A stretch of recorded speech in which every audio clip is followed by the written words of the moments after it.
اب جی ایران کے اسپیکر باقر قالیباف نے امریکہ پر جنگی جرائم کا الزام لگایا ہے اور وہ کہہ رہے ہیں کہ امریکہ ہر روز نئے جرائم کا مرتکب ہو رہا ہے۔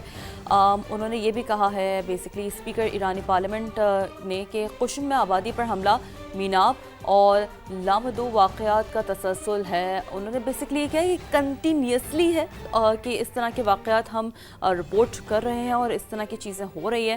امریکہ کو قشم میں آبادی پر حملے کی قیمت چکانا ہوگی، باقر قالیباف کی جانب سے یہ کہا گیا ہے۔ تو جو سٹیٹمنٹس کا تبادلہ ہے، جو بیانیے کی جنگ ہے، ہم دیکھ رہے ہیں کہ ساتھ ساتھ وہ بھی جاری ہے، اور ایسے میں جو ایرانی اسپیکر ہیں باقر قالیباف، ان کی جانب سے کیٹیگوریکلی کہا گیا ہے کہ سارے جو سلسلے میں امریکہ اس حد تک ملوث ہے کہ وہ مسلسل یہ جو حملے ہو رہے ہیں وہ کہیں نہ کہیں یہ جو نیگوسیشن کے معاملات ہیں اسے سٹینڈ سٹل کر دیتا ہے۔ بالکل ایسے ہی۔ اچھا، اس تمام تر تناظر میں شیری ایک اور چیز سامنے آئی ہے، اب وہ یہ ہے کہ ریاض میں بین الاقوامی بحری دفاعی اتحاد کے قیام کا اعلان سامنے آیا ہے۔ بانی رکن ممالک کا بحری سلامتی کے لیے مشترکہ دفاعی تعاون پر اتفاق ہوا ہے، جبکہ باب المندب، بحیرہ احمر اور خلیج عدن میں جہاز رانی کے تحفظ کا عزم ظاہر کیا گیا۔ عالمی تجارت اور توانائی کی ترسیل کے راستوں کے تحفظ پر اتفاق کیا گیا۔ ترکیے، پاکستان، مصر، سوڈان اور جبوتی سمیت دیگر کا مشترکہ بیان بھی جاری کر دیا گیا ہے۔ اب ہم نے اس تمام تر ایشوز میں ہم نے یہ دیکھا، جب سے ایران کا اور امریکہ کا یہ ایشو چل رہا ہے جس میں اسرائیل نے اسپوائلر کا بھرپور کردار ادا کیا ہے، اس میں یہ ہے کہ تجارت بہت زیادہ متاثر ہوئی ہے، بحری راستے بہت زیادہ متاثر ہوئے ہیں۔ تو انہی سب چیزوں کی روک تھام کے لیے جو بھی وہاں پر کارروائیاں ہو رہی ہیں، یہ جو فورس ہے یہ بنانے کا انہوں نے فیصلہ کیا ہے۔ فورس تو نہیں کہہ سکتے، ایک مشترکہ ہم پلیٹ فارم کہہ سکتے ہیں کہ جہاز رانی کا تحفظ لازمی قرار دیا گیا ہے۔ اس میں ایک اور چیز ہے نا صوبیہ، دیکھیں ہر چیز ایوری چیلنج برنگس سم اپارچونٹی۔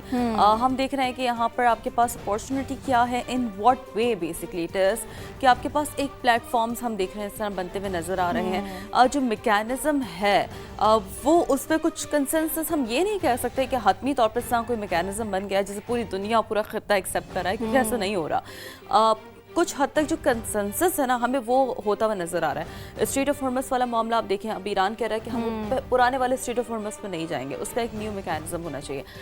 ابھی جو ہم نے بات کی ہے، ٹھیک ہے، اس بالخصوص اس پلیٹ فارم سے متعلق کہ جہاز رانی کا جو فیصلہ ہے وہ کیسے کیا جائے گا، کون کون سے ممالک شامل ہوں گے، حفاظت کیسے کی جائے گی، تو that's all which we count کہ جی ایک آپ کے پاس میکینزم بنتے ہوئے نظر آ رہا ہے۔ اب جی تھوڑا سا اس حوالے سے آپ لوگوں کو یہ بھی بتاتے ہیں جو صورتحال ہے مشرق وسطیٰ کی اور جو اس حوالے سے اہم رابطے ہیں، اب وہ بھی ظاہر ہم دیکھ رہے ہیں صورتحال میں ہو رہے ہوتے ہیں۔